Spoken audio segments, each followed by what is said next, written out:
Chapter 2 The Clockmaker's Tale. In a small town called Pine Hollow, far from the noise of big cities and crowded streets, there lived an old man named Samuel. He was a clockmaker. He owned a tiny shop with a green door and a sign that read, Samuel's Clocks. The shop was filled with clocks of all kinds, big ones, small ones, wooden ones, and metal ones. Every day the sound of ticking filled the air. Samuel was a quiet man. He spoke very little. The people of Pine Hollow called him the Clockmaker. He fixed clocks, made new ones, and sold them to anyone who came by. His clocks were beautiful, with careful details. Everyone in town had one of his clocks. But Samuel never smiled. His hands were steady, but his eyes were sad, like a lake under a gray sky. No one knew much about Samuel. He had lived in Pine Hollow for over 30 years. Some said he had a daughter once. Others said he came to the town alone, carrying only a bag of tools. No one asked him questions because he never answered. He just worked on his clocks and stayed quiet. One autumn day, a young woman named Alice moved to Pine Hollow. She was a writer. She loved stories and wanted a peaceful place to write her first book. The city was too loud for her, with cars honking and people rushing. She rented a small house near Samuel's clock shop. Every morning, she walked past the shop to buy coffee at the town cafe. The sound of ticking clocks made her curious. Alice saw Samuel every day. He sat at a wooden table in his shop, fixing a clock with tiny tools. His hands moved slowly, like he was painting a picture. His face was calm, but his eyes looked heavy, like they held a secret. Alice wanted to know more about the clockmaker. She felt his silence was like a locked door, hiding a story. One morning, Alice went into the clock shop. She smiled and said, "Hello, Samuel. Your clocks are beautiful. Can I buy one?" Samuel looked up from his work. He nodded and pointed to a small wooden clock on the shelf. It had a carving of a bird on it. Alice said, "I'm Alice. I'm new here. I write stories." Samuel nodded again, but didn't speak. His eyes were kind but distant. Alice took the clock, paid for it, and left. Every day, Alice stopped by the shop. She bought a clock or asked Samuel to fix one. She talked to him about her writing, the trees turning red in autumn, and the stars at night. Samuel listened, but said little. Sometimes he said, "Good clock," or "Nice day." Alice felt happy when he spoke. His voice was low and soft, like the ticking of his clocks. One cold evening, a big storm came to Pine Hollow. The wind was loud and the rain was heavy. The power went out in Alice's house. She had no candles or flashlight. She saw a warm light coming from Samuel's shop. She decided to ask for help. Alice walked through the rain to the clock shop. She knocked on the green door. Samuel opened it, holding a lantern. His face looked surprised, but he didn't speak. Alice said, "My house is dark. Can I borrow a candle?" Samuel nodded and let her inside. The shop was warm and full of ticking sounds. Clocks lined the walls, their hands moving in the soft light. Samuel gave Alice a candle and lit it with his lantern. The light made the clocks shine. Alice noticed a small wooden box on Samuel's table. It had a carving of a star on it. She said, "That's a lovely box. Did you make it?" Samuel looked at the box. His hands shook a little. He nodded, but didn't speak. Alice felt something. The box was special to him. She thanked him for the candle and left. The next day, the storm was gone. The sky was clear. Alice went to the shop to return the candle. Samuel was there, fixing a clock. She said, "Thank you for the candle. I want to know more about you. You make such beautiful clocks, but you're so quiet. Why?" Samuel looked at the clock in his hands. After a long pause, he said, "Some stories are too heavy to tell." His voice was soft like a whisper. Alice's heart felt heavy. She didn't push him.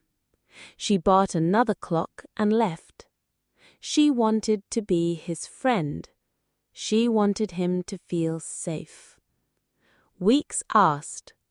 Alice kept visiting the shop. She talked to Samuel about simple things: the children playing in the town square, the smell of coffee at the cafe, the sound of leaves falling. Samuel listened. Sometimes he smiled a small smile.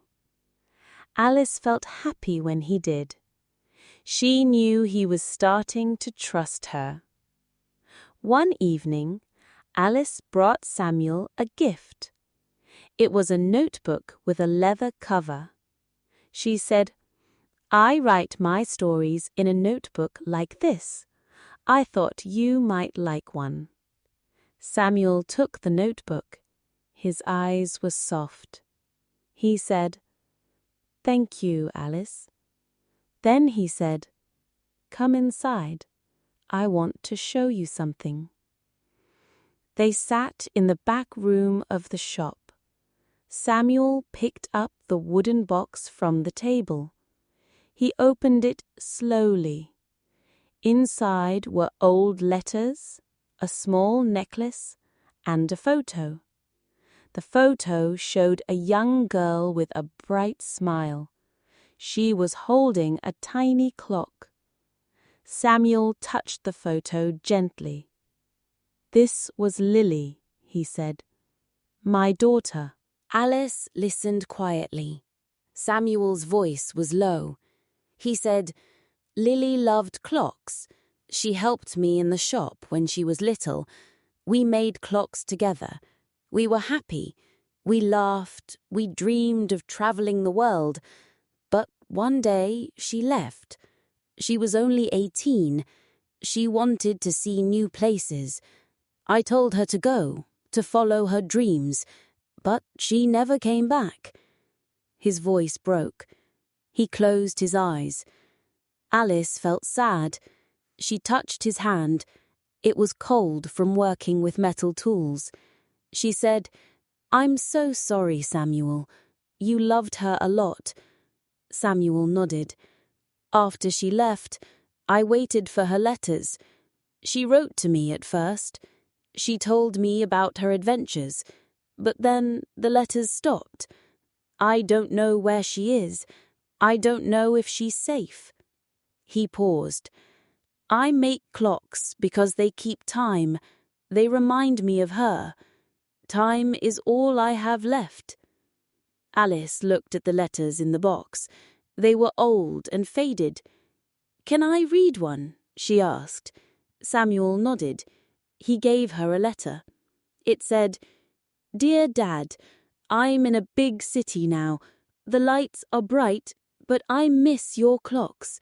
They tick like your heart. I love you." Alice's eyes filled with tears. She said, "Lily sounds wonderful." Samuel nodded. She was, but when her letters stopped, I stopped talking. I didn't want to share my pain. Alice said, "You don't have to carry it alone. I'm here. I'll listen." Samuel looked at her. He smiled a real smile. "You're kind, Alice. Lily would have liked you." That night, Alice went home. She thought about Samuel and Lily. Their love was beautiful, but it was sad. She wanted to help Samuel find peace. The next day, Alice had an idea. She went to the town library and looked for old newspapers. She wanted to find clues about Lily. She found nothing at first, but then, in a dusty book of town records, she saw a name, Lily Harper. It said she had joined a group of artists in a city called Riverfield, far from Pine Hollow. Alice's heart raced. Could this be Samuel's daughter? Alice didn't tell Samuel yet. She wanted to be sure. She wrote a letter to the artist group in Riverfield. She asked if they knew a woman named Lily Harper. Weeks later, she got a reply. It said, "Lily Harper lived here years ago. She was a painter. She moved to a small village called Stonebrook. We don't know more." Alice felt hope. She had a clue. She went to Samuel's shop and told him what she found. Samuel's hands shook. His eyes were wide. "Is she alive?" he asked. Alice said, "I don't know yet, but I'll keep looking. I promise." Samuel nodded. For the first time, his face looked lighter, like a weight was lifting. Alice travelled to Stonebrook. It was a long journey. She asked people in the village about Lily. An old woman said, "Lily? She was here. She painted beautiful pictures, but she left 2 years ago. She said she wanted to find her home." Alice felt sad, but didn't give up. She left notes in Stonebrook, asking Lily to contact her father in Pine Hollow. When Alice returned, she told Samuel everything. He listened quietly. Tears fell from his eyes. "Thank you, Alice," he said. "Even if I don't find her, I know you tried. That means a lot." Alice smiled. "We're not done yet, Samuel. We'll keep looking." Months passed. Samuel started to change. He talked more.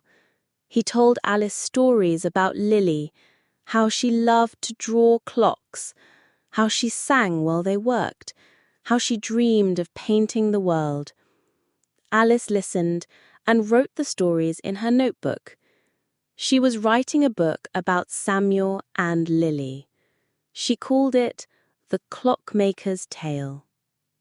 One day, Alice had another idea. She said, "Samuel, let's make something for Lily, a special clock for her." Samuel liked the idea. They worked together to build a big clock for the town square. It had a carving of a star, like the one on Samuel's box. They added words, "For Lily, who loved time." When the clock was finished, the people of Pine Hollow came to see it. They didn't call Samuel the Clockmaker anymore. They called him Samuel. One evening, something amazing happened. A woman walked into Pine Hollow. She was older now, with short hair and a kind smile. She carried a bag of paints. She went to the clock shop and saw Samuel. "Dad," she said. Samuel turned. His eyes went wide. "Lily," he whispered. They hugged tightly. Tears fell from both their faces. Lily told Samuel her story. She had traveled far, painting and learning.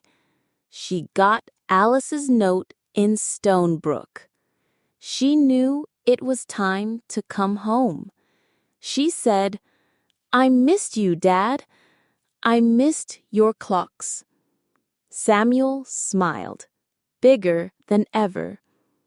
"I missed you too, Lily." Alice watched from the door. Her heart was full. She had helped a quiet man find his daughter. She had helped a town see his love. The clock in the square ticked loudly, like a heartbeat. Years later, Alice finished her book, The Clockmaker's Tale. It was a story of love, loss, and hope. People read it and cried. They read it and smiled. They learned that even the quietest hearts have stories to tell. They learned that kindness can bring people back together. In Pine Hollow, the big clock still stands in the town square. People look at it and think of Samuel and Lily. They think of Alice, the writer who brought light to a clockmaker's world. The moral of the story is simple. Sometimes the quietest people carry the heaviest stories, but with kindness and hope, those stories can find their way home.